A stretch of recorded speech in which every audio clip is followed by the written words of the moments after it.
Ihr schlagt die geilsten, fiesesten oder schrägsten Retro-Games vor und in jeder Episode entscheidet die Kugel über 3 davon. Willkommen, ich bin Lord und das hier ist Retro Roulette. Ich habe maximal 60 Minuten für jedes Spiel, um so weit wie möglich zu kommen und herauszufinden, ob du mir einen goldenen Klassiker oder eine grottige Katastrophe serviert hast.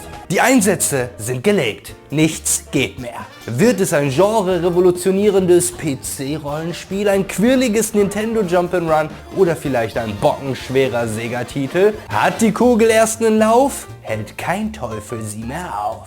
Sei ein gutes Roulette und gib mir eine schöne, exzellent gealterte Kindheitserinnerung, die ich verpasst habe und kein berüchtigtes NES Souls-like. Bitte? Nein, nein, nein, nein, weiter, weiter, weiter, nein! 30 rot gerade. Nicht das! War nur Spaß. Ich weiß gar nicht, was das für uns bedeutet. Schauen wir mal nach. Deadly Premonition. What do you think is really happening here in Greenvale? Zach, it's all starting to come together. Im Guinness-Buch der Rekorde hält es den Titel für das umstrittenste Survival-Horror-Videospiel. Aufgrund der breiten Palette an Kritiken, die von vernichtenden 20% bis hin zu perfekten 10 von 10 alles zu bieten hat. Deadly Premonition erscheint 2010 für die Xbox 360 sowie die PlayStation 3. Ist aber bereits der zweite Anlauf von Entwickler Access Games für das Konzept. Zwischen 2004 und 2007 arbeiteten sie bereits an Rainy Woods, das kurz nach seiner Ankündigung aufgrund technischer Komplikationen bereits wieder eingestampft wurde. Nicht zu vergessen, dass auch Deadly Premonition in seiner deutlich kürzeren Entwicklungszeit satte 4-mal haarscharf vor dem Ausstand. Viel geiler finde ich aber, dass Access Games zu großen Teilen aus den Mitarbeitern des geschlossenen Whoopee Camp Studios besteht, den Entwicklern meines absoluten Lieblingsspiels aller Zeiten. Dadurch gehe ich auf jeden Fall schon mal mit 3 Sympathie-Gummipunkten in das Spiel rein. Und ich werde den Director's Cut spielen, der die Steuerung und Grafik etwas angepasst hat und sämtliche Download-Inhalte enthält. Wenn ich schon eintauche, dann auch richtig. So richtig, dass in einer Stunde eben möglich ist bei einem auf 20 Spielstunden ausgelegten Open-World-Spiel. Das fängt jedenfalls ganz hervorragend an. Mit 2 unheimlichen Zwillingen. Wortkarge Zwillinge in dem Alter finde ich immer gruselig. Danke, Shining. Einem waschechten True Detective Serienmord, kindliches Trauma und religiöser Symbolik. Das war zumindest meine erste Vermutung, aber offenbar steht eine weiße Schlange für Reinheit und Unschuld, Wandel und Wiedergeburt, Weisheit und spirituelle Führung, sowie einer direkten Verbindung zum Göttlichen. Man will es einem Ermittler ja nicht so einfach machen, was? Sie kann ja schlecht stehen für Stefan Knecht, Ligusterweg 4, Mordwaffe liegt im Spülkasten. Vielleicht will die Schlange uns so aber auch mitteilen, dass die Mordwaffe auf einem Motorboot versteckt ist. Brrr, man weiß es nicht. Ich finde es aber super, dass der Großvater noch Erziehung nach der ganz alten Schule betreibt. Inzwischen ist der Sheriff eingetroffen, was schätzungsweise mindestens eine halbe Stunde gedauert hat und die beiden Kinder sitzen alleine auf dem flimmernden Waldboden, sich selbst überlassen und die ganze Zeit der Leiche zugewandt. Noch besser ist die Vorstellung, dass Opie hier gar kein Handy hat. Dann musste er losgehen, um die Polizei selbst zu holen. Ihr wartet hier und bewacht den Tatort, Jungs. Ich bin in 3 Stunden zurück. Für den zweiten Teil haben wir also schon mal die nächste Generation an verstörten Serienkillern gesichert. Ihr Marienkäfer gewährt uns noch schnell eine Luftaufnahme des Copy-and-Paste-Waldes und des dahinterliegenden verschlafenen Städtchens, in dem die Bewohner mit Tennisarmen um das Opfer Anna trauern. Nein, nein, nein! Oder indem sie das Museum besuchen. Oder ihrem Nebenjob als Barkeeper nachgehen, ohne vorher die Deputy-Uniform auszuziehen. Keine Ahnung, was Director Swery sich bei allem gedacht hat, aber es verspricht ein wilder Ritt zu werden. Swery, aka Hidetaka Suehiro, ist übrigens ein ziemlich spannender Typ. Er ist das Kind buddhistischer Mönche, die scheinbar mehr Spaß haben dürfen als christliche. Und selbst auch zertifizierter Mönch. Und ja, die dürfen definitiv mehr Spaß haben.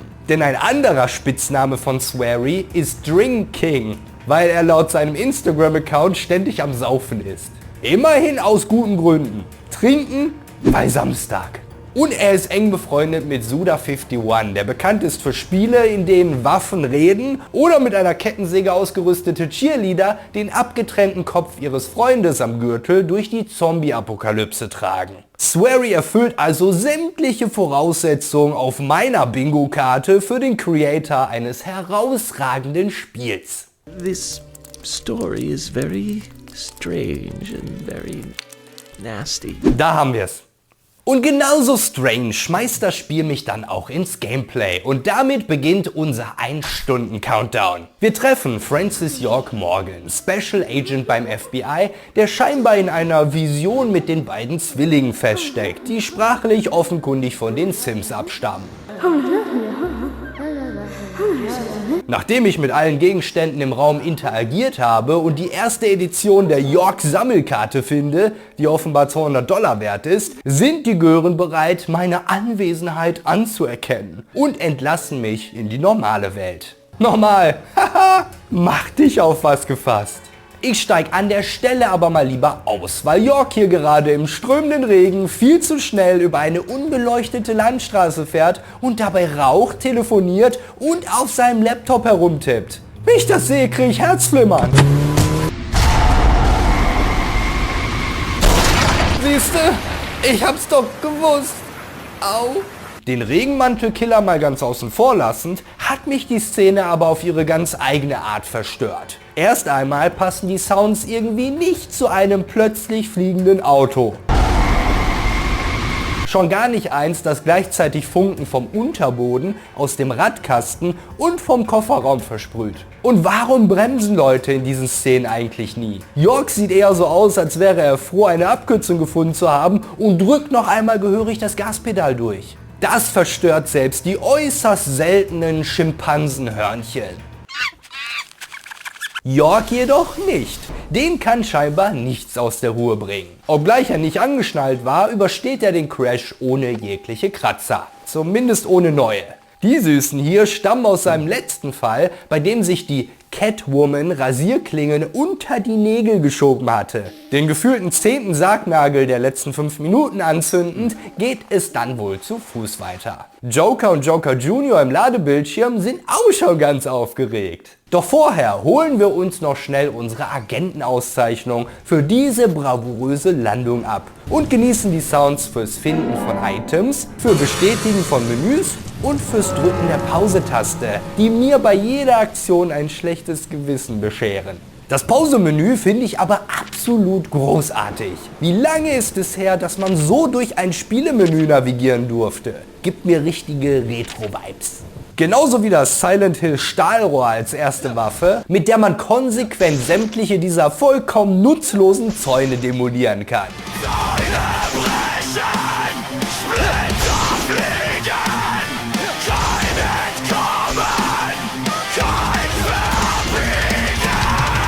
Ich will mich dadurch natürlich nur von den tollwütigen Werwölfen und dem wuttollen Himmel ablenken, der noch aufgeregter ist als ich. Okay, vergiss, was ich gesagt habe. Wir müssen uns nur noch um die Stratosphäre kümmern. Und vielleicht um Zombies? Geister? Darauf erstmal eine Dose mit Eingemachtem. Keine Ahnung, was für Eingemachtes? Wahrscheinlich Dobermann. Die Herrin des Hauses jedoch ist über das Plündern ihrer Vorräte nicht sonderlich erfreut. Ich würde sogar sagen, sie ist richtig geknickt. Ja, die Bezeichnung ist mir auch ganz spontan bei dem Anblick in den Sinn gekommen. Vor allem als der Schatten nach einem Kopfschuss unzeremoniell in die Bodendielen einzieht und dabei lilafarbene Duftwolken verströmt, die auch noch den Weg blockieren, nachdem sie sich bereits aufgelöst haben. 2 weitere Artgenossen warten vor dem Schuppen und behaupten, sie wollen nicht sterben und bitten darum, dass ich sie nicht töte.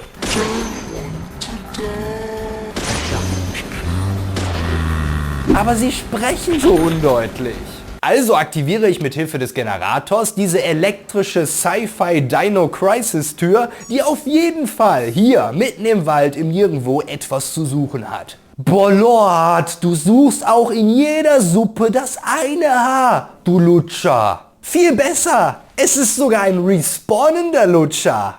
Damit gibt es hier mitten im Wald fast so viele Chupa Chups wie riesige Stromgeneratoren für unnötige Elektrotüren, die man auch einfach an das Stromnetz der Laternen hätte anschließen können. Andererseits ist es wohl auch gut, dass jemand so geistesgegenwärtig all die teuren Generatoren hier verteilt hat, denn in der Gegend gibt es noch mehr ebenso gewissenhafte Fahrer wie York, die in diesem Fall den Strommast lahmgelegt haben. Vielleicht haben die aber auch einfach die nicht ganz so unsichtbaren Wände der Levelbegrenzung übersehen. Die Zombies, geheimnisvollen Schatten, derweil haben sich umentschieden und stöhnen nun leidvoll, dass sie doch gerne ins Jenseits möchten.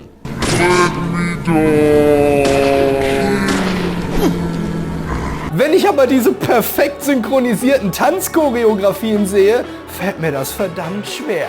Ungefähr so schwer wie auf ein urplötzliches, aus dem Nichts auftauchendes, viel zu unfaires Quicktime-Event zu reagieren. Mensch, bereite mich doch bitte erst einmal darauf vor, dass das überhaupt im Spiel vorkommt. Stattdessen sind nun meine Ermittlungen gescheitert. Wahrscheinlich auch meine Gliedmaßen abgetrennt und meine Eingeweide malerisch verteilt. Aber die Ermittlungen, das ist, worauf es ankommt. Der Checkpoint wirft mich für meinen Geschmack ein paar zu viele Zombies zurück, aber ansonsten wäre mir auch diese wundervolle Szene entgangen, in der der Schatten ganz geheimnisvoll Yorks Mandeln untersucht. Das Quicktime-Event ist natürlich auch noch zufällig, sodass ich wieder nicht angemessen vorbereitet bin, sodass ich zumindest beim Knüppelknattern Erfolg habe und York zum elegantesten Aufstehen der Welt verhelfe. Das muss der Regenmantel erst einmal verarbeiten und rennt weg, während er seine Axt funkensprühend über den nassen Waldboden schleift. Man merkt, dass Swery an der Kunstuniversität studiert hat und nicht etwa an der Akademie des physikalisch Möglichen. Oh nein, roter Efeu hat diese Tür überwuchert. Er wächst sofort wieder nach. Dieser Weg ist versperrt. Außer man benutzt die Türklinke. Damit haben wir jedenfalls endlich alle Indizien gesammelt, um in Yorks Kopf zu dem Schluss zu kommen, dass etwas Merkwürdiges hier vorgeht. Sein Kaffee hatte ihn davor gewarnt. Ja wirklich, die Milch darin formte die Worte: Morgen wirst ein Ort erreichen, der dein Schicksal verändern wird. Nächstes Mal solltest du eine Packung Kaffee Grammatica nehmen. Andererseits mag es auch an York selber liegen, der eindeutig eine Leseschwäche hat. Auf dem Schild steht: Willkommen in Greenvale. Nein, York, tut's nicht. Wirklich nicht. Da unser Auto aktuell aber mit dem Bauch nach oben schläft, müssen wir wohl weiter laufen. Den Soundeffekten nach zu urteilen durch einen Bach. Über dem tatsächlichen Gewässer treffen wir dann aber endlich auf den ersten Menschen, der seine Augäpfel noch im Kopf trägt und durchaus zu Yorks Love Interest taugt. Da muss man erstmal Eindruck schinden. FBI Special Agent, Francis York Morgan. Please, just call me York. That's what everyone calls me. Gut gemacht! Sie wird die ganze Nacht an dich denken, nachdem sie sämtliche Türen und Fenster verrammelt hat. Neben dem Deputy Emily taucht nun auch Sheriff George hinter uns auf. Scheinbar schnellen Schrittes hergelaufen. FBI Special Agent Francis York Morgan. Please, just call me York. That's what everyone calls me.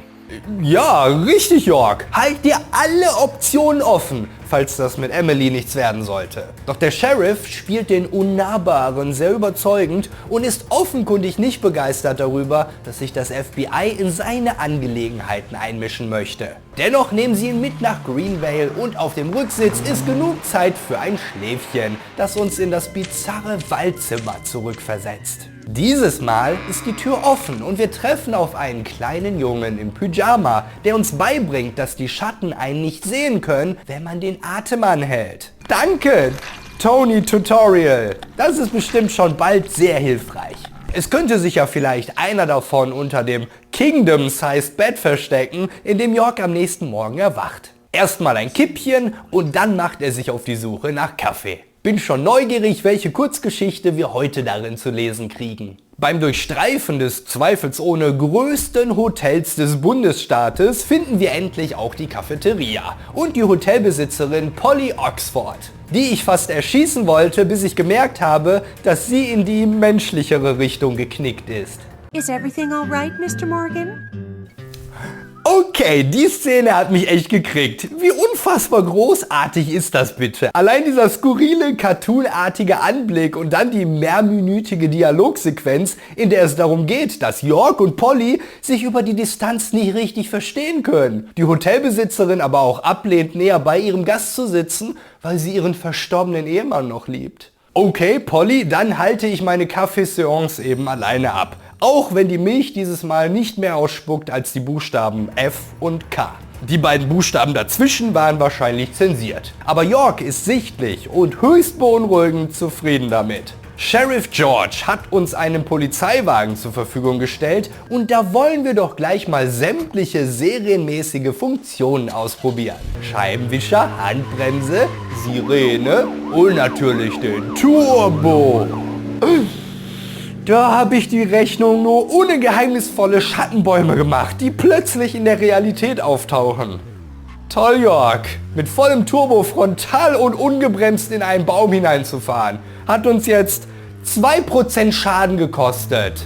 Dich sollte man echt nicht hinters Steuer lassen. Dennoch kommen wir letztlich am Sheriffsbüro an und werden vom Barkeeper-Deputy begrüßt. Der läuft wie ein Anime-Schulmädchen. FBI Special Agent Francis York Morgan. Please just call me York. It's what everyone else calls me. Alle guten Dinge sind drei, York. Bei dem Bett würden sogar alle drei reinpassen. Ups, da ist die Stunde auch schon um. Schade, weil ich wirklich einen Heidenspaß hatte. Ich liebe die abstruse Skurrilität so vieler Szenen, die wir bereits gesehen haben. Sei es, dass jeder getroffene Charakter seinen eigenen persönlichen Jingle hat,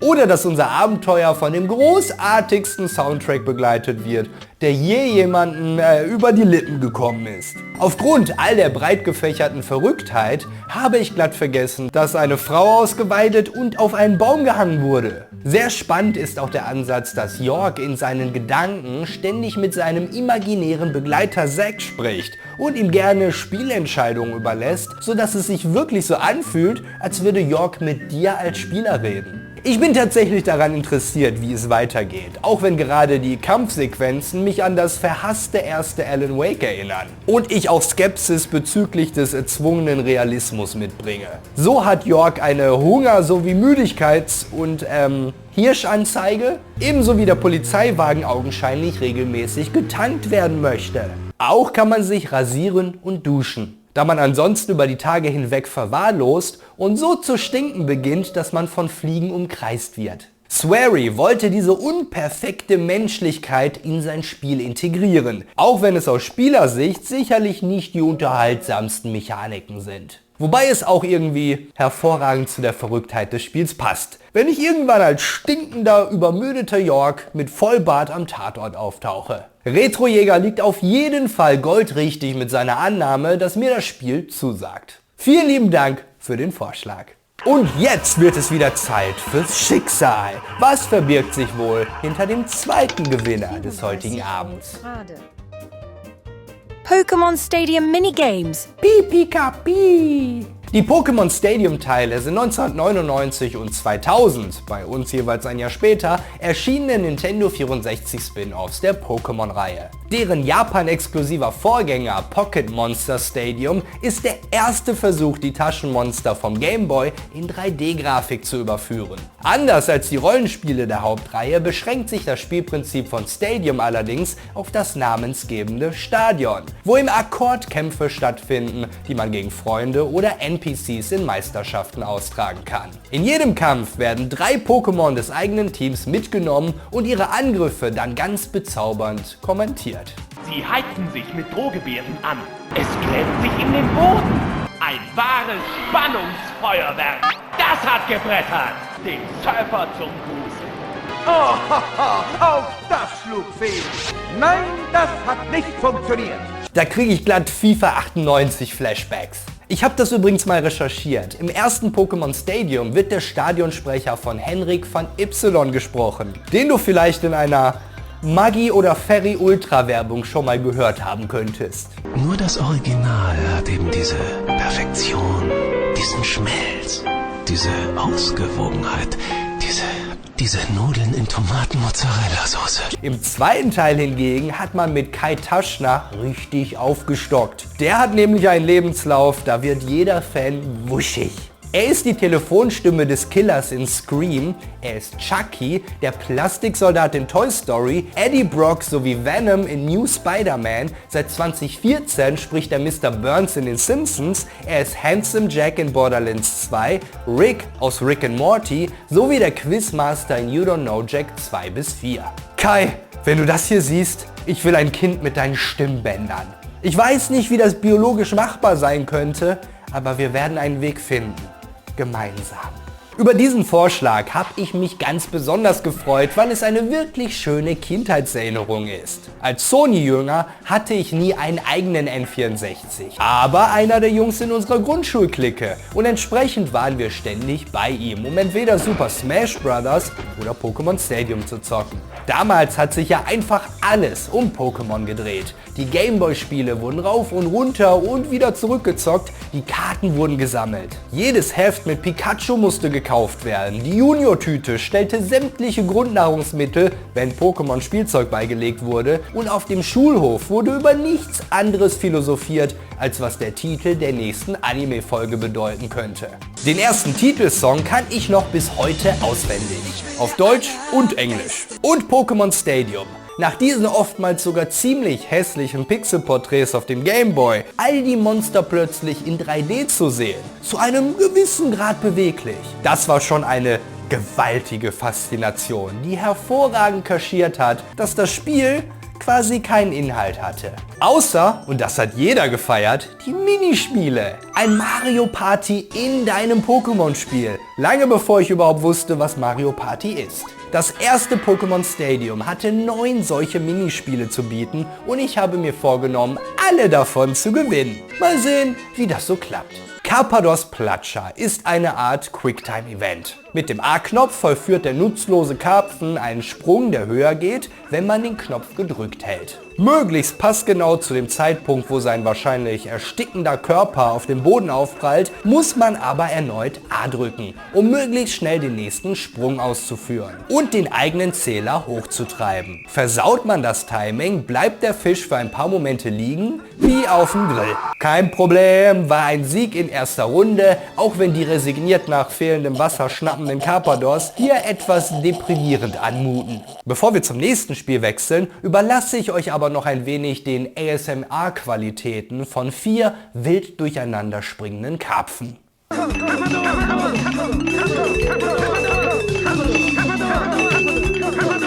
Sing mit Pipi ist die Pokémon-Variante von Simon Sagt. Der beste Schüler gewinnt.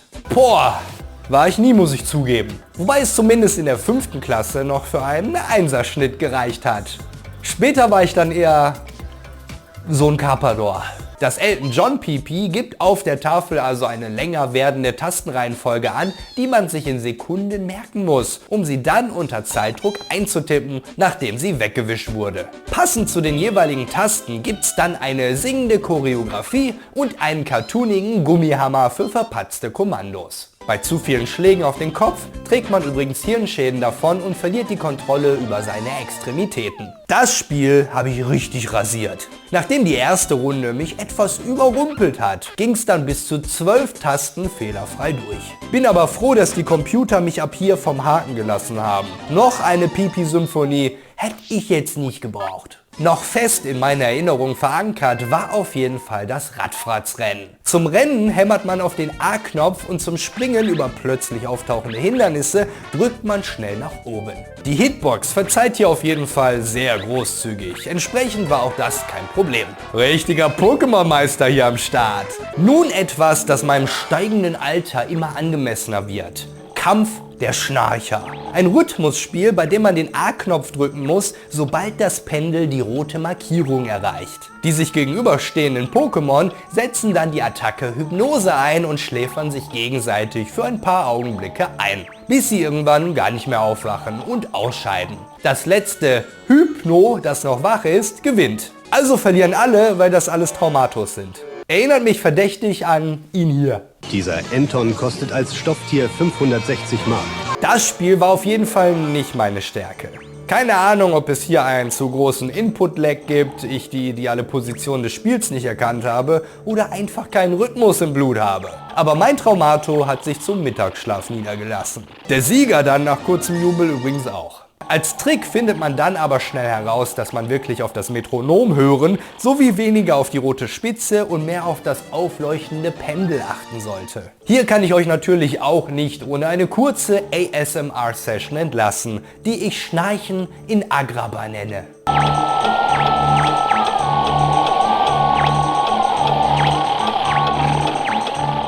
Schlimmer als in Donnerdynamo sollte es aber nicht werden. Mal ganz davon abgesehen, dass ich Pikachu auf den Tod nicht ausstehen kann, seit er im Anime den Donnerstein verschmäht hat und damit auch auf seine Weiterentwicklung zum deutlich cooleren Raichu verzichtete, habe ich hier scheinbar 0, gar nicht kapiert, was ich überhaupt machen sollte. Und ich habe mir diesen verdammten Text bestimmt 5-mal aufmerksam durchgelesen. Laut dem soll man auf den A-Knopf hämmern, wenn die Lampe blau leuchtet und den B-Knopf drücken, wenn sie grün ist. Beim B-Knopf wird nicht näher definiert, ob man drücken und halten oder mehrfach hämmern soll, aber ich habe alle Varianten ausprobiert. Sieger ist, wer zuerst sein Dynamo voll auflädt. Voltoball ist übrigens mein Held, dafür, dass er souverän die lahme Pikachu-Party crasht. Schaut euch mal den Unterschied an. Das war nicht mal ein Wettkampf, das war eine Hinrichtung. Aber immerhin hat mein Boy Voltoball gewonnen, also kann ich gar nicht böse sein. Beim zweiten Versuch war ich zumindest nicht letzter, aber fast. Und Runde 3 war dann besonders schlimm, weil sie nicht nur Voltoball rausgeworfen haben, sondern gleich 2 Pikachus gewinnen, während ich es kaum über die Hälfte meiner Leiste hinausschaffe. Nein! Auch nein! Oh, meine Lieblingsrunde, weil sie perfekt repräsentiert, wie sehr mir dieses Minispiel auf die Klötze geht. Okay, vergiss es, die gelben Ratten können mich mal. Mein Lieblingsspiel von früher. Schnurps Sushi Karussell. Wahrscheinlich 20 Jahre, bevor ich zum ersten Mal Sushi probiert habe. Wie man das von den Laufbahnrestaurants in Japan kennt oder auch andernorts, in London haben wir das auch mal gemacht, haben die vorbeifahrenden Gerichte unterschiedliche Preise. Im Restaurant sammelt man seine farbigen Schüsseln und bezahlt dann am Ende den verfutterten Gesamtpreis. In diesem Fall handelt es sich bei den teilnehmenden Schlurps aber scheinbar um reichen Hochadel, der damit protzen möchte, wie viel Geld er hat. Denn je mehr Wert man verspachtelt, desto höher die Chancen auf den Sieg. Futtert man dasselbe Gericht mehrfach hintereinander, baut man sogar einen Kombo-Bonus auf. Auf geht's! Lasst uns die schlampig ausgeschnittenen PNG-Bilddateien wegschlurpen. Es ist so herrlich chaotisch, wie ich es in Erinnerung hatte. Allerdings ist die Steuerung deutlich ungenauer. Schlurp scheint keine volle 360° Bewegungsfreiheit zu haben, sondern nur festgesetzte Winkel, was das Treffen der beabsichtigten Speisen durchaus zur Herausforderung macht. Zumindest, wenn man es diagonal versucht. Ich liebe alles an diesem Minispiel. Sei es der Kabuki-Ruf, der das Spiel zusammen mit den Ditto-Zahlen einleitet, den japanischen Kommentator, die fast gelangweilten Schluckgeräusche oder die Reaktion auf zu scharfe Gerichte. Mit menschlichen Gegenspielern ist das Ganze natürlich noch eine völlig andere Hausnummer, weil man schnell merkt, dass einen selbst eine hohe Billig-Kombo nicht weit bringt. Also stürzen sich alle auf dieselben hochpreisigen Sushis und stehen sich dabei gegenseitig im Weg. In der Regel leckt man sich mehr gegenseitig als irgendwelche Teller leer. Den Satz bitte nicht aus dem Kontext nehmen. In der ersten Runde reicht es für mich entsprechend nur für den zweiten Platz. Aber das war sowieso extra, weil ich unbedingt noch eine Runde spielen wollte. Ich find's aber super, wie die Verlierer direkt mit der Kalorienverbrennung beginnen, um in Topform zu sein. Rettans Kringelpiez ist wahrscheinlich das Spiel, das am meisten Übung erfordert. Wenn man von dem völlig kaputten Pikachu-Müll absieht, bei dem man sich wünscht, dass die Kohlekraftwerke doch noch etwas länger aufbleiben. Eigentlich muss man hier nichts anderes tun, als seinen Retternring mit dem Joystick auf das gewünschte Diktat zu schnipsen. Man kann die Richtung beeinflussen und die Stärke des Schnipsens. Ganz wie auf der Kirmes oder dem Jahrmarkt. Das ist ein Muskelgedächtnis, das man sich für jedes der 9 Felder auswendig lernen kann. Aber bis dahin, zumindest bei mir, gehörte einiges an übers Ziel hinausschießen dazu. Anstatt die Diktas zu treffen, habe ich mich daran erfreut, wie enthusiastisch die Rettern ihren Namen rufen beim geschleudert werden. Rettern ist übrigens Natter rückwärts, genau wie die Weiterentwicklung Arbok. Ach, das lasse ich dich alleine herausfinden. Jedenfalls habe ich Probleme beim Kurzdistanzschnipsen festgestellt. Muss einfach an diesem Bizeps liegen.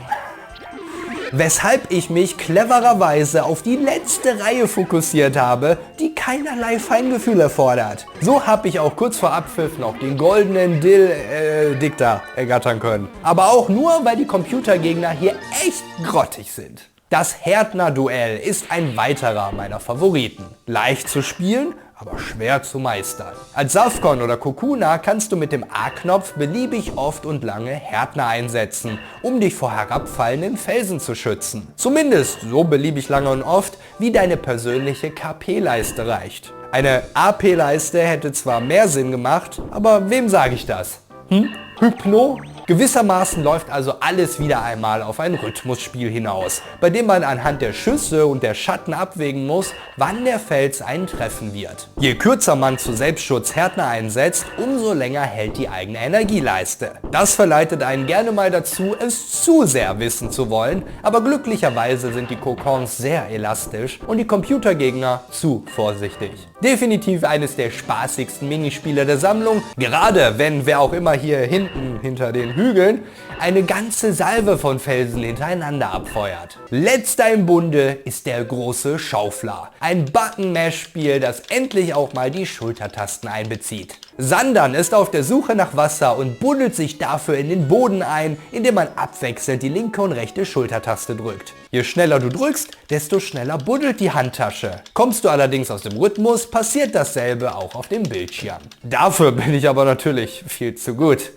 Ich bin sogar so gut, dass ich direkt ein schwarzes Loch erzeuge. Ich finde es auch nett von den Entwicklern, dass sie Tennisarme und Sehnenscheidentzündungen unter den Kindern der späten 90er vorbeugen wollten, indem sie das Spiel nur ganze 9 Sekunden lang gemacht haben. Pokémon Stadium 2 erhöht die Anzahl der verfügbaren Minispiele auf 12 und ergänzt das Ganze noch um ein unnötiges Münzsystem, durch das man einen Meistertitel erlangen kann, letztlich aber eigentlich nur Zeit verliert. Meine wilde Fahrt beginnt mit Zähltag, das einfacher nicht hätte sein können. So sollte man zumindest meinen. Wie die Typen, die manchmal durch den Bus laufen und die Fahrgäste mit ihrem Klicker zählen, musst du für jedes der gesuchten Pokémon, das du siehst, einmal A drücken. Am Anfang kein Problem, aber spätestens bei Runde 3 rennt die halbe Stadt durch die Arena, als wäre die Zombie-Apokalypse ausgebrochen. So dass es tatsächlich nur für ein Unentschieden reicht.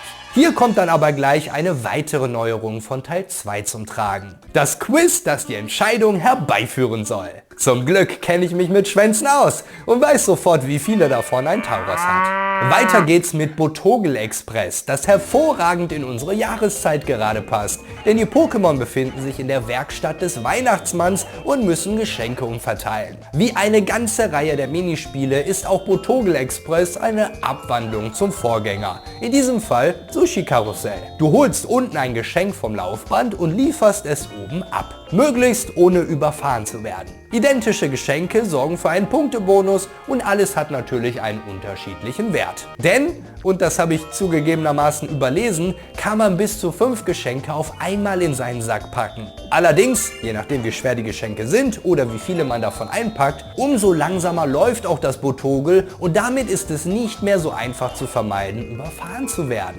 Sehr spaßig ist auf jeden Fall Kahlschlag, das an das Bambusschneiden japanischer Samurai erinnert. Nur haben wir kein Katana, sondern ein Sichlor oder Pinsir, die einen herabfallenden Baumstamm möglichst an der weißen markierten Linie zerschneiden sollen. Ich bin ja eigentlich immer ganz gut bei solchen Reaktionsspielen. Mal sehen.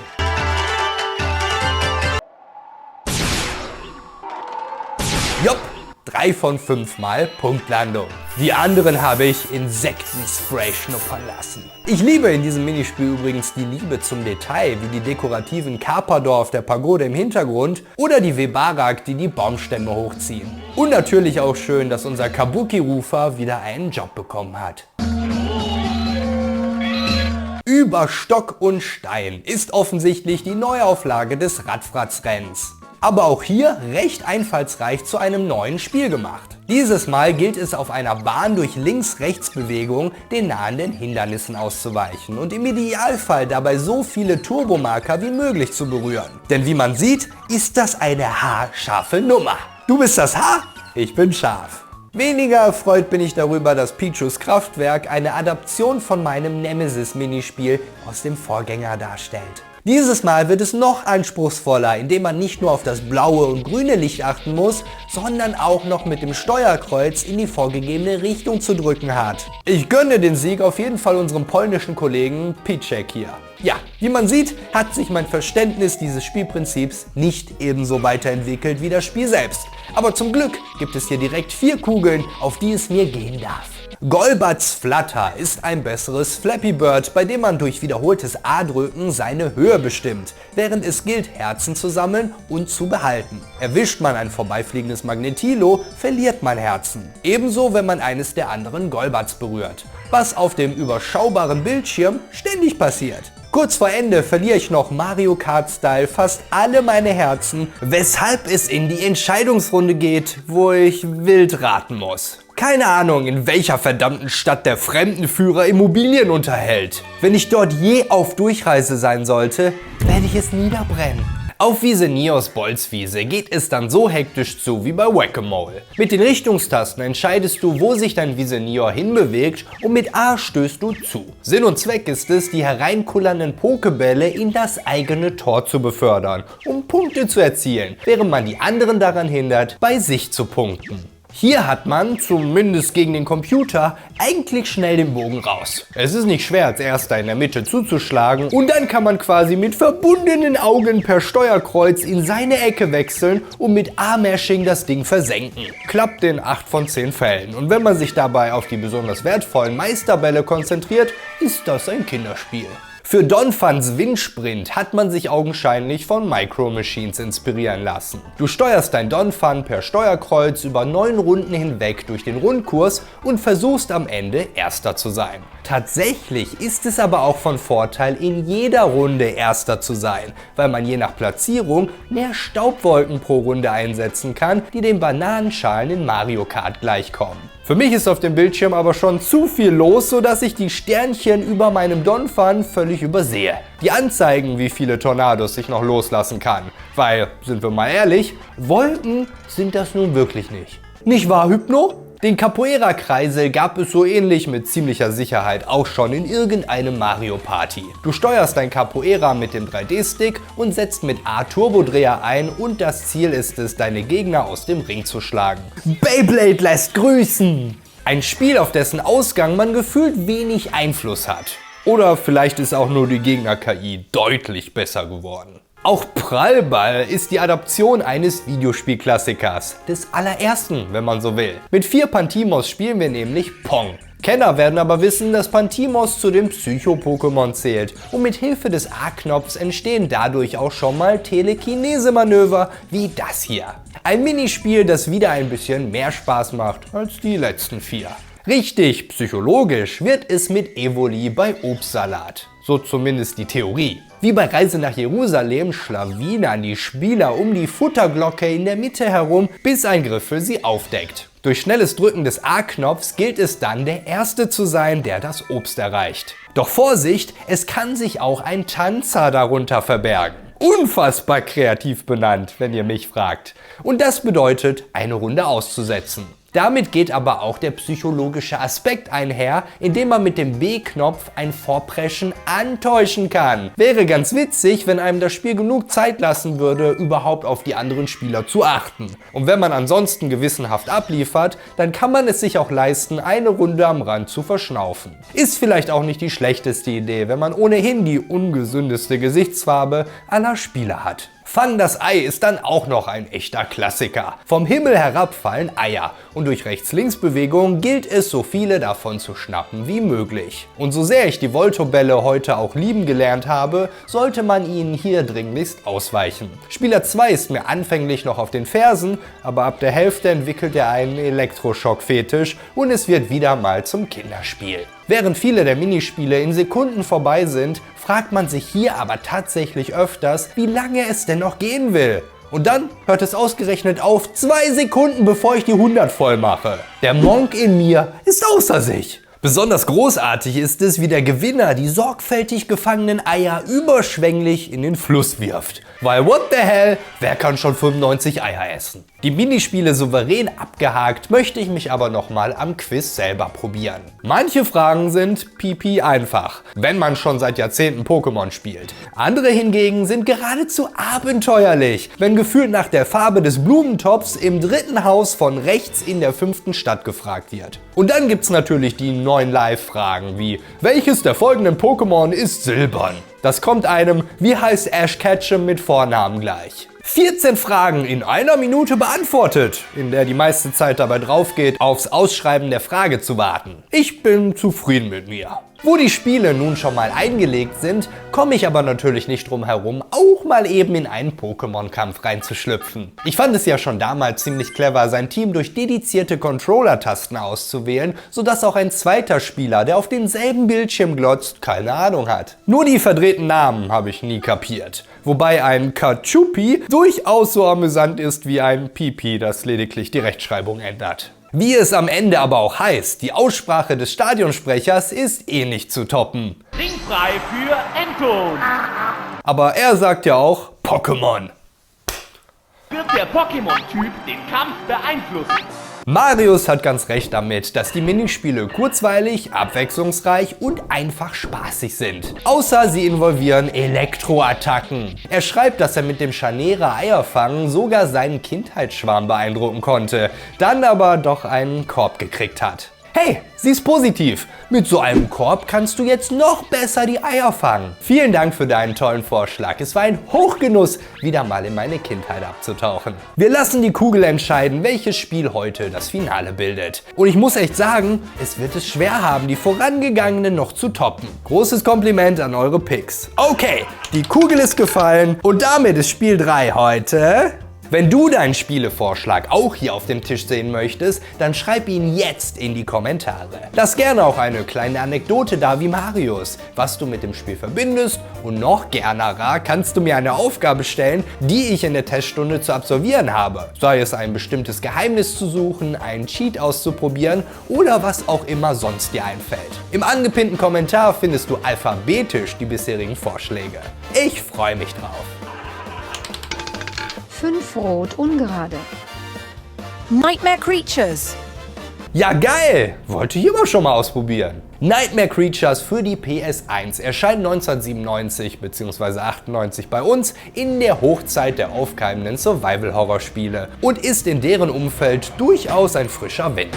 Die französischen Entwickler von Callisto Entertainment, gegründet von einem 19-jährigen Business-School-Abbrecher, sind zuvor in erster Linie für ihren Puzzle-Plattformer Fury of the Furries bekannt, das sie für Super Nintendo und Game Boy mit Namcos Pac-Man erneut veröffentlichen als Pac-in-Time. Nightmare Creatures, ihre einzig andere große Marke, ist erfolgreich genug, um einen Nachfolger zu ermöglichen. Nur zum geplanten 3. Teil kommt es nicht mehr, als Callisto 2002 den Bankrott anmelden muss. Ich habe übrigens, wie selbstverständlich, die PS1 als Konsole genannt. Es sei an der Stelle aber fairerweise erwähnt, dass das nicht die einzige Möglichkeit ist, das Spiel zu spielen. Die PC-Version ist weitestgehend baugleich, auf dem N64 muss man hingegen einige Änderungen in Kauf nehmen. Aufgrund der deutlich kleineren Speicher auf den Cartridges muss man auf sämtliche Full-Motion-Videosequenzen verzichten, die durch simplen Text ersetzt werden. Auf weitere Unterschiede gehe ich gleich noch ein. Nightmare Creatures bedient sich nicht nur des coolsten Logos ever, sondern des sogenannten Gothic Horrors. Das ist ein Genre, das nicht nur verstärkt auf historische Schauplätze wie gerne mal Schlösser oder Herrenhäuser setzt, sondern auch mit der Kombination von übernatürlichen und psychologischem Horror spielt. Elemente von Wahnsinn und Besessenheit sind oft darin zu finden und häufig versteckt sich die Dunkelheit unbemerkt inmitten des gemeinen Volkes. Besonders gemein ist in diesem Fall Adam Crowley, der in seinem Keller Experimente an Leichen durchführt, nachdem er von der Wissenschaft zur schwarzen Magie wechselte. Dazu verleitet hat ihn der Fund des verschollenen Tagebuchs von Samuel Pepys, das die grauenhaften Rituale der Bruderschaft von Hekate beschreibt. Er will eine Horde von Dämonen auf London loslassen, oder wie es das Intro so wundervoll formuliert: This city will be consumed by a horde of nightmare creatures. Interessanterweise sind sowohl Crowley als auch Pepys reale historische Figuren, zumindest teilweise. Samuel Pepys' zwischen 1660 und 69 geführtes Tagebuch ist eine der wichtigsten Quellen über die sogenannte Stuart-Restauration, mit Augenzeugenberichten über die große Pest von London, den Zweiten Englisch-Niederländischen Krieg und den großen Brand von London, der 3/4 der Stadt vernichtete. Der verrückte Wissenschaftler hingegen basiert auf einem gewissen Aleister Crowley, einem englischen Okkultisten, der im Jahre 1947 verstarb. Er ist der Begründer der Thelema-Religion und präsentierte sich als Prophet, dem die Aufgabe zugetragen wurde, die Menschheit ins Äon des Horus zu geleiten. Klingt für mich nach einer hervorragenden Vorlage für einen durchgeknallten Bösewicht. Unter dem Gestöhne der ersten Monster, so hoffe ich zumindest, kann ich zwischen Ignatius und Nadja auswählen. Aber guckt euch mal ihn und guckt euch mal sie an. Ist das also wirklich eine Wahl? Wie in Spielen der Ära üblich, bekommen wir vom Spiel selber keine umfangreiche Vorgeschichte präsentiert, können diese aber im Booklet nachlesen. So erfährt man auch, dass Priester Ignatius Blackward ein Buch zugestellt wird, das sich ebenfalls als Samuel Pepys Tagebuch entpuppt. In Suche nach Hilfe sendet er es weiter an den amerikanischen Immunologen Dr. Jean Franciscus, der seine Tochter Nadja mit nach Europa bringt. Dummerweise wird Jean getötet und das Tagebuch gestohlen. Böser, böser Crowley. Nachdem wir also unsere Beweggründe erfahren haben, machen wir uns auf zu Crowleys Labor, um dort mehr über die Bruderschaft in Erfahrung zu bringen. Doch die ersten Experimente wurden bereits in Londons Straßen entlassen. Auch wenn ich den ersten Schaden durch ein explosives Fass kassiere, das ich achtlos mit meinem Schwert zerknüppel, wie meine DNA es mir vorschreibt. Wenn ich ein Fass sehe, muss ich es sofort zerstören. Deshalb habe ich auch Hausverbot beim Whisky-Tasting. Doch selbst der lahme Zombie trifft mich zweimal, bevor ich ihn elegant in ein Puzzle verwandle. Damit habe ich irgendwie nicht gerechnet. Zerstückelte Leichen im Gameplay wirkt erstaunlich fortschrittlich für einen Titel dieser Zeit. Okay, steuerungstechnisch sind wir hier offenkundig etwas anspruchsvoller unterwegs als in den vorherigen Titeln, also versuche ich mich doch erstmal mit sämtlichen Tasten vertraut zu machen. Es ist auf jeden Fall cool, dass man so viel in der Umgebung zerstören kann. Nur merkwürdig, dass das mit dem Items aufheben mal besser und schlechter klappt. Ist mein Inventar zu Spielbeginn schon voll oder mache ich was falsch? Hey, die Kutsche erinnert mich sofort an Bloodborne Kart. Schöne Erinnerung. Was zum Geier? Jumpscares in der ersten Spielminute? Schmerzhafte Jumpscares noch dazu? Und was zum Geier bist du überhaupt? Ich würde sagen, Schnetzelfleisch. Hervorragend. Ich bin immer noch im Vorhof meines Hauses, habe gerade mal 2 Gegner gesehen und bin bereits mit einem Fuß im Jenseits. Ich sehe schon, das wird eine hervorragende Spielerfahrung. In diesem atmosphärischen Opferkeller gehe ich also etwas vorsichtiger vor, weshalb der Zombie auch am Stück bleibt und das andere Viech, das wohl einen Werwolf darstellen soll, aus sicherer Entfernung und mit nur einem sauberen Schuss erledigt wird. Geil! Das erklärt auch, warum ich nur 2 Schuss davon habe.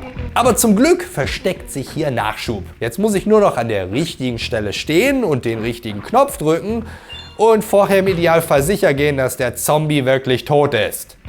Erster Tod nach 5 Minuten. Das wird eine lange Stunde. Oh, es gibt Continues. Damit habe ich nicht gerechnet. Okay, öffnen wir also das Tor und spielen mit ein klein wenig mehr Finesse. Das Spiel bietet ja nicht umsonst Funktionen wie Ausweichen und Blocken. Ha! Guck mal, wie grazil ich um den Zombie herumtanze. Er weiß gar nicht, wie ihm geschieht. Und der Werwolf denkt sich, guck mal, wie grazil ich um den Menschen herumtanze. Der weiß gar nicht, wie ihm geschieht. Alter, ich habe immer noch nicht den Vorhof meines Hauses verlassen und bin nach dem Kampf schon schweißgebadet. Was zum Geier ist das für ein Spiel? Immerhin lerne ich aus meinen Fehlern und knall das nächste explodierende Fass aus der Ferne ab. Auch wenn es mir extremst leid tut um die Kugel, wenn ich die beiden letzten Werwolfkämpfe Revue passieren lasse. Von unserem Haus geht's geradewegs auf den Friedhof, was schon mal sehr sympathisch ist. Und nein, das sieht nur aus wie ein Schalter. Und nein, man kann leider nicht durch Wände schummeln. Das Timing mit dem Schwert ist unfassbar knifflig und egal aus welcher Entfernung ich meinen Angriff zu starten scheine, selbst der lahmarschige Zombie ist schneller und bricht meine Attacke ständig ab. Da meine Energie schon wieder so tief gefallen ist, dass Nadja sich schmerzverzerrt die Seite halten muss, finde ich glücklicherweise heraus, dass die glitzernden Murmeln Lebensenergie spenden. Und im selben Atemzug probiere ich auch gleich noch aus, was die anderen Kugeln so können. Ja, gefällt mir.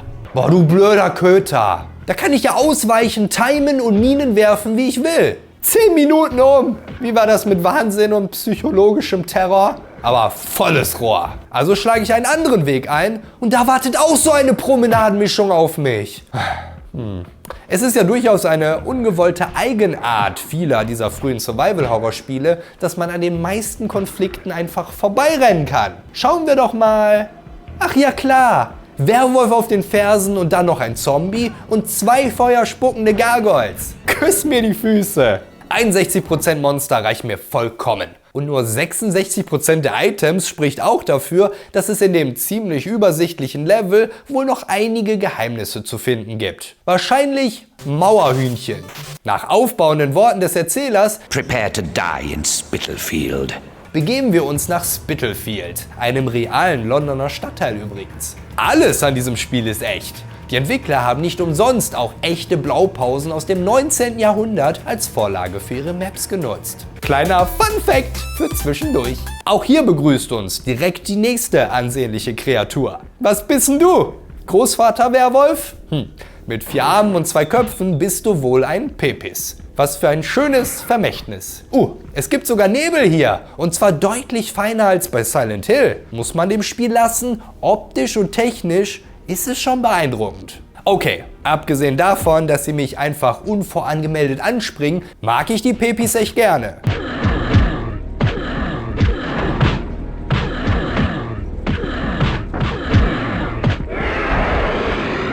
Zeit, die Spielmechaniken noch einmal mehr zu verinnerlichen. Das Blocken kommt bei mir noch etwas kurz. Ja komm, komm doch endlich!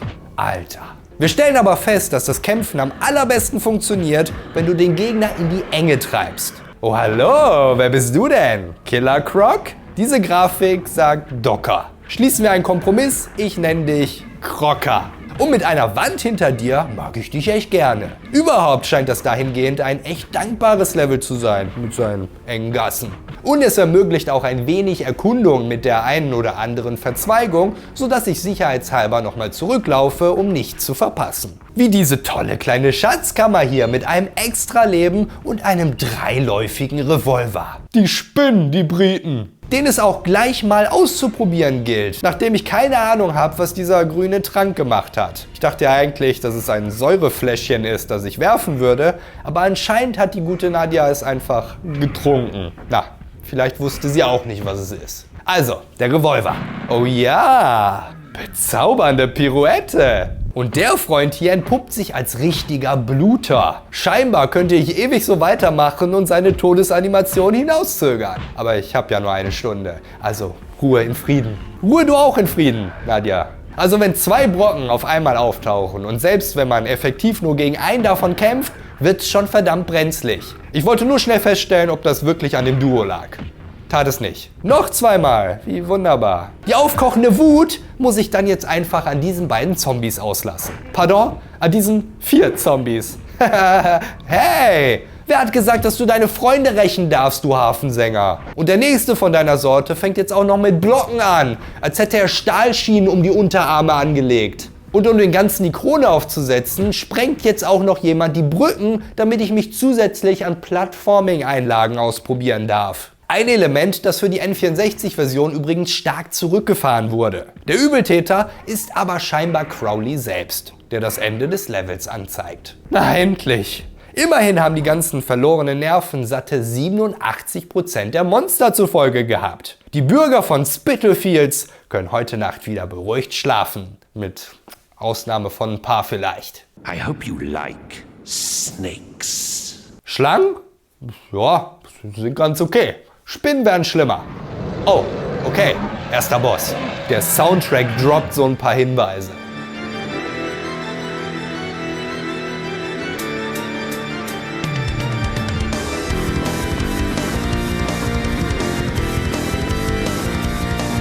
Es kostet den Guten ganze 8 Sekunden, um mich mit seinem Feueratem knusprig durchzukriegen. Auch der Revolver hilft hier nicht und es kostet mich 9 Leben, weil Nadja so ein Kätzchen ist. Miau. bis ich überhaupt die zweite Phase des Bosses erreiche. Du musst nämlich diese Holzpfeiler zerknüppeln und auf die Hydra herabstürzen lassen. Dummerweise sind genau die Pfeiler es, in deren Richtung die viel zu zahlreichen Köpfe ihr Feuer verschießen. Steht man zwischen zweien, ist man vollkommen sicher. Wobei ich nicht behaupten kann, dass die zweite Phase besser ist. Aber um das zu analysieren, muss ich da erst wieder hinkommen. Immerhin stellt man so fest, dass der Boss nach einer Feuerrunde eine kurze Pause einlegt. Genau lang genug, um einen spärlichen Schlag platzieren zu können, der natürlich nicht ausreicht, um einen Pfeiler auf Anhieb zu zerhaken.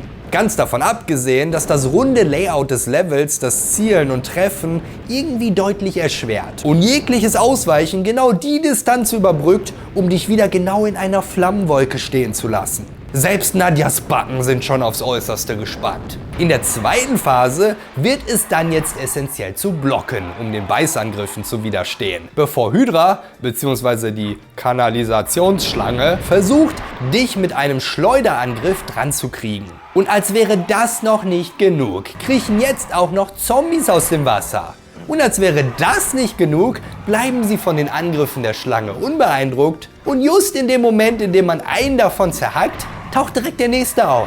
Macht aber überhaupt nichts, denn nachdem das zweimal wunderbar geklappt hat, scheine ich die Köpfe nun nicht mehr treffen zu können. Stattdessen bin ich immer so nah dran, dass sie mich treffen, mit tödlichem Nichtstun. Ich hatte ja wirklich gehofft, meinen Kurzdurchlauf wenigstens mit einem Boss abrunden zu können, aber scheinbar nicht. Und glaube mir, ich hab's wirklich versucht. Kein Wunder, laut Internet ist auch gleich der erste Boss der schlimmste im ganzen Spiel.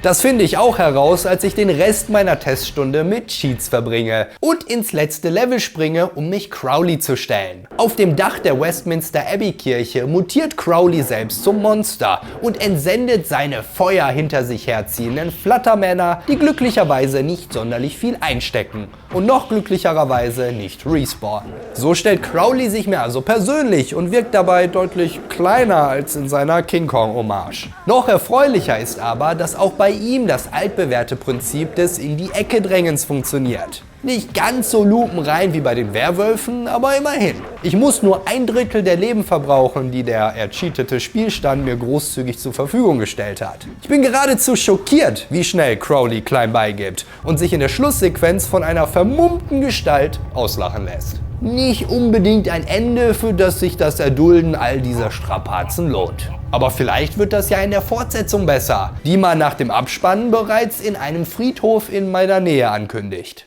Ich möchte ein Videospiel kaufen. Hallo? Oh, vielleicht liegen die alle in dieser großen länglichen Holzkiste da drüben. Es ist auf jeden Fall beruhigend, dass nicht mal die gezeigte Demo im Hauptmenü effektiver kämpfen kann als ich. Okay, Nadia benutzt etwas öfter ihre langen, schlanken Beine, was ich wahrscheinlich kein einziges Mal zustande gebracht habe, aber ehrlich gesagt erscheint es mir auch sinnvoller, mit meinem Schwert zuzuschlagen. In den Optionen entdecke ich dann noch das Spielen als Monster, was ich mal zum Ausprobieren aktiviere und das meinen werten Ignatius in einen Steroidensummer verwandelt. Der nimmt zwar genauso Schaden wie seine menschlichen Gegenstücke, hat aber den angenehmen Nebeneffekt, dass er Gegner scheinbar mit einem Schlag erledigt. So fliegt man förmlich und auch buchstäblich durch das erste Level. Yopap hat das Spiel als Bloodborne-Ersatz eingeschickt und schwierigkeitstechnisch ist das zweifellos kein schlechter Vergleich. Wobei bei Bloodborne mehr das Gefühl aufkommt, dass du es vermasselt hast, weil du zu hektisch warst oder den Angriff verpatzt hast und sich Nightmare Creatures deutlich willkürlicher anfühlt. Auch darin, wann und wie oft die Gegner blocken und wie gut sie dich in ihre Kombos verwickeln. Unterm Strich, auch mit der Bewertung am Levelende, fühlt es sich einfach wie ein Arcade-Titel an, der dir das Geld aus der Tasche ziehen soll. Er spricht aber auch die Adrenalinanzeige an und die kapiert man gewissermaßen erst nach einem Blick ins Booklet. Keine Ahnung, ob sich das in den späteren Leveln noch ändert, aber in den ersten beiden hatte sie ja überhaupt keine Auswirkung. Sinn dahinter ist nämlich, dass du kontinuierlich Monster tötest, um diese Leiste nicht auslaufen zu lassen, da auch das ein Game Over bedeutet. Etwas, das du übrigens in der N64-Version optional deaktivieren kannst. Das wird in der Anleitung damit erklärt, dass sonst der Virus die Spielfigur übermannen wird. Was denn für ein Virus, denke ich mir da? Auch das findet im Spiel selber keinerlei Erwähnung, sondern im Heft muss nachgelesen werden, dass die dunklen Rituale der Bruderschaft nicht etwa Dämonen aus der Hölle heraufbeschwören,